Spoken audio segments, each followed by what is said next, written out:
Si tu cherches la grandeur, apprends à assimiler. L'humilité, c'est un caractère de changement, d'aspect et de langage. C'est alors que Bartimée me répond. C'est alors que Zachée aussi me répond. Le plus court, difficile de voir Jésus. Mais ce que tu dois comprendre, malgré la taille de Zachée, Zachée au moins était noble. Zachée n'était pas pauvre. Il avait une bonne personnalité. Il était respectueux. Mais Zachée ne va pas regarder ses choses. Zachée ne va pas regarder son aspect. Il ne va pas regarder sa taille. Zachée va monter sur l'âne dans le sycomore. Quand tu dis que tu es humble, devant le Seigneur, il faut changer ton aspect. Tu n'as pas toujours compris. Il y a de ces choses, même dans la prière, même dans l'église, tu ne les reçois pas. Parce que tu n'as pas encore appris à changer ton aspect. La présence de Dieu, ta beauté est faible, les vêtements sont faibles, la taille est faible. David ne va me répondre. Lorsque David serait élevé comme roi, la Bible déclare que le roi déchira ses vêtements. Le roi David n'a pas regardé sa tunique. Le roi n'a pas tenu compte de la tunique royale. Le roi s'est déchiré. Il a déchiré ses vêtements en train de rendre les actions de grâce à Dieu. Le problème dans ta vie, c'est parce que tu ne sais pas comment changer ton aspect. Il y a une personne qui est tout près de toi. Apprends à changer ton aspect. Très bien. Alléluia. Les caractères de nos meubles, c'est celui qui sait comment changer son aspect.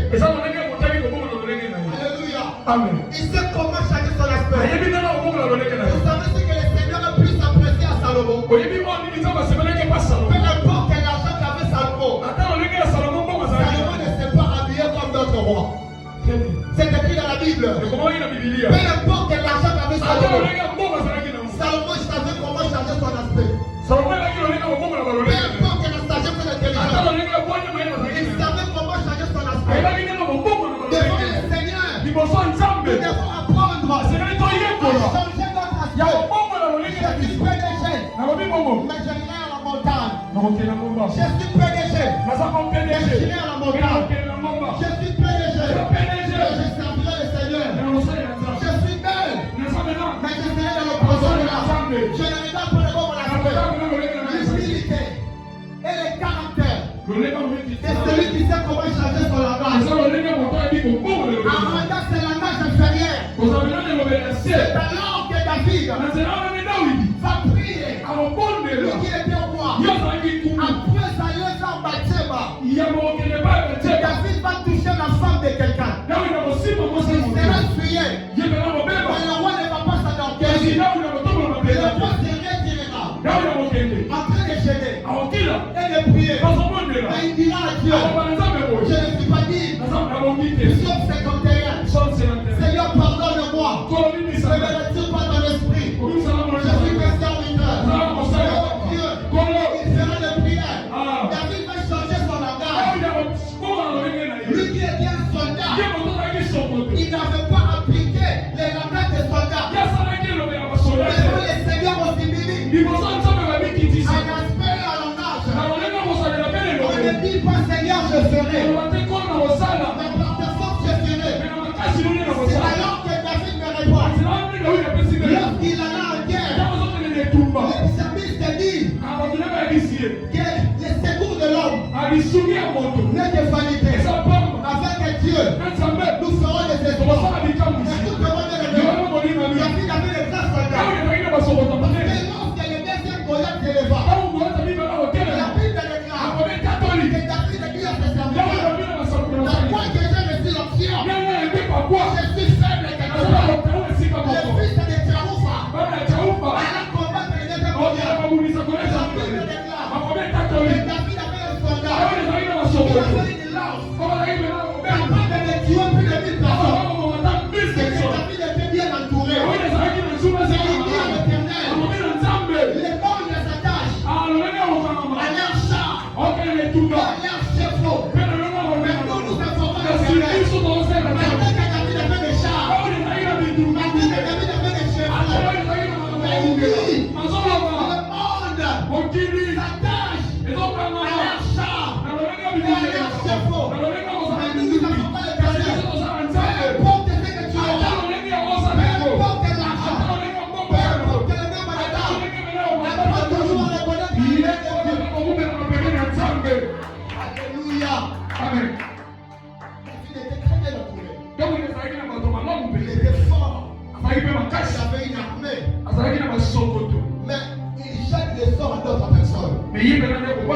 Le monde s'attache à leur chat et à leur chevaux. Mais devant Goliath, David va combattre avec les pierres. Avec une lance. C'est aussi une arme. Mais David est reconnu. Peu importe les armures que j'aurai. Si le début veut me tuer, me tuera. C'est ce que Saoul n'avait pas compris. Que la volonté venait de Dieu. La Bible déclare que David se présentait devant Saoul. Alors que Saoul s'était endormi. Il va déchirer la tunique de Saoul. Peu importe ta royauté, qui a l'onction de Dieu, je suis plus fort que toi. Peu importe l'onction de Dieu, peu importe l'onction, je suis plus fort que toi. Je vais parler à quelqu'un. Peu importe tes grâces, tu peux tomber du jour au lendemain. Peu importe l'argent que tu as, peu importe le nombre de ta famille, tu peux tomber du jour au lendemain. Alors, il ne faut pas se fier à tes revenus. Il ne faut pas se fier à ta richesse. Dépose tout entre la main du Seigneur. Reconnais la main de Dieu. Peu importe là où tu iras, peu importe là où le Seigneur amènera, apprenez toujours à reconnaître la main de Dieu. C'est ce qui révèle le changement de l'aspect et de langage. Est-ce qu'on peut acclamer pour le Seigneur? C'est la Bible.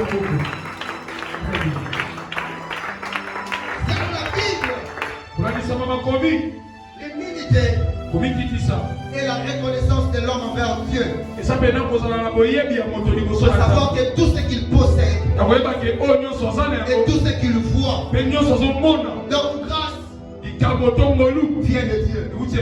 Alléluia. Amen. J'aimerais interpeller les choses. Les serviteurs et servantes au Seigneur. L'humilité, c'est la reconnaissance que tout vient de Dieu. Un homme qui n'est pas humble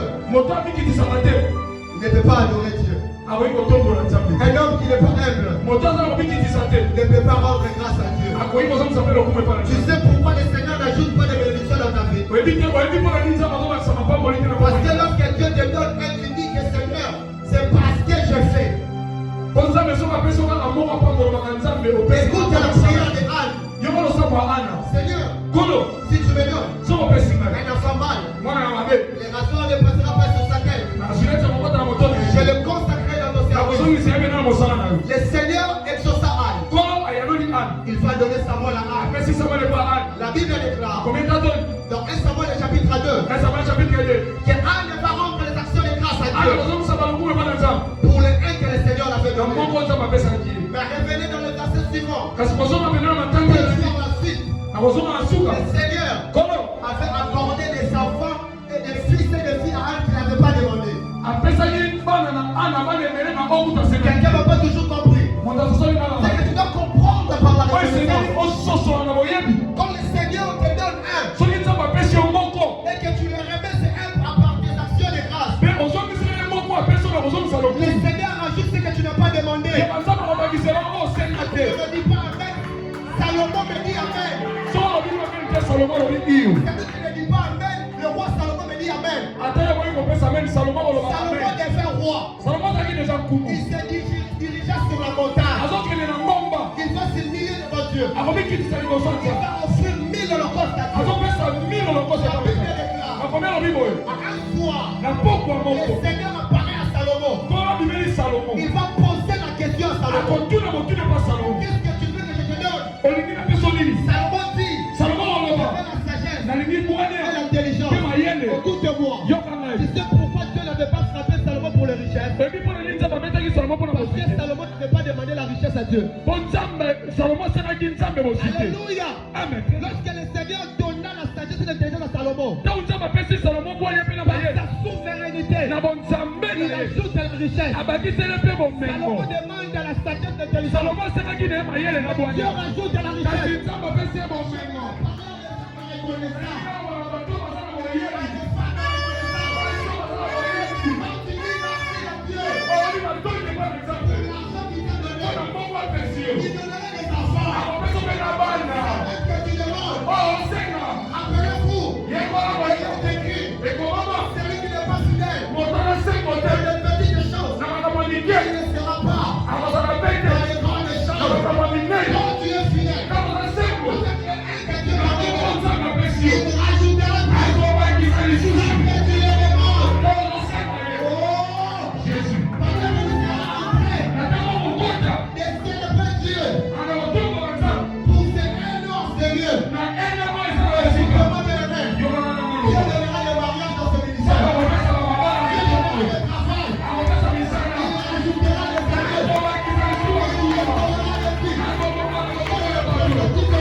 Quand tu sais reconnaître, un homme humble, c'est un homme de la dépendance totale de Dieu. Tu sais le problème dans ta vie? Parce que 1960, tu as reçu l'indépendance. Et tu as amené cette indépendance même dans ta vie spirituelle. Être humble, c'est de dépendre totalement de Dieu. Un homme humble, même quand il a l'argent de construire des grandes entreprises, il revient pour savoir la sagesse de Dieu. Même quand il sait comment planifier un projet, même quand il est très intelligent, un homme humble, même avant son mariage, même quand il a beaucoup d'argent, il a la possibilité d'avoir des sacs, des filles d'honneur, des vestes. Il revient toujours sous le pied du Seigneur, en train de demander la force. Écoute-moi, bien-aimé. Si tu es fort, crois-moi, il y a un autre qui est fort que toi. Alléluia. Amen. Les David que j'avais vu écraser Goliath, quand les deuxièmes Goliath se lèveront, il aura peur de combattre. Il dit quoi que j'ai reçu l'onction, quoi que j'ai reçu l'onction, je suis faible quelque part. C'est que David savait que je ne pouvais combattre. Il remet le sort à l'éternel. Et Dieu va envoyer le Fils de Dieu. Écoute-moi bien, ton onction ne te donne pas l'accès de vaincre partout. Raison pour laquelle tu veux toujours voir Dieu. Alléluia. L'onction que tu as reçue de Dieu.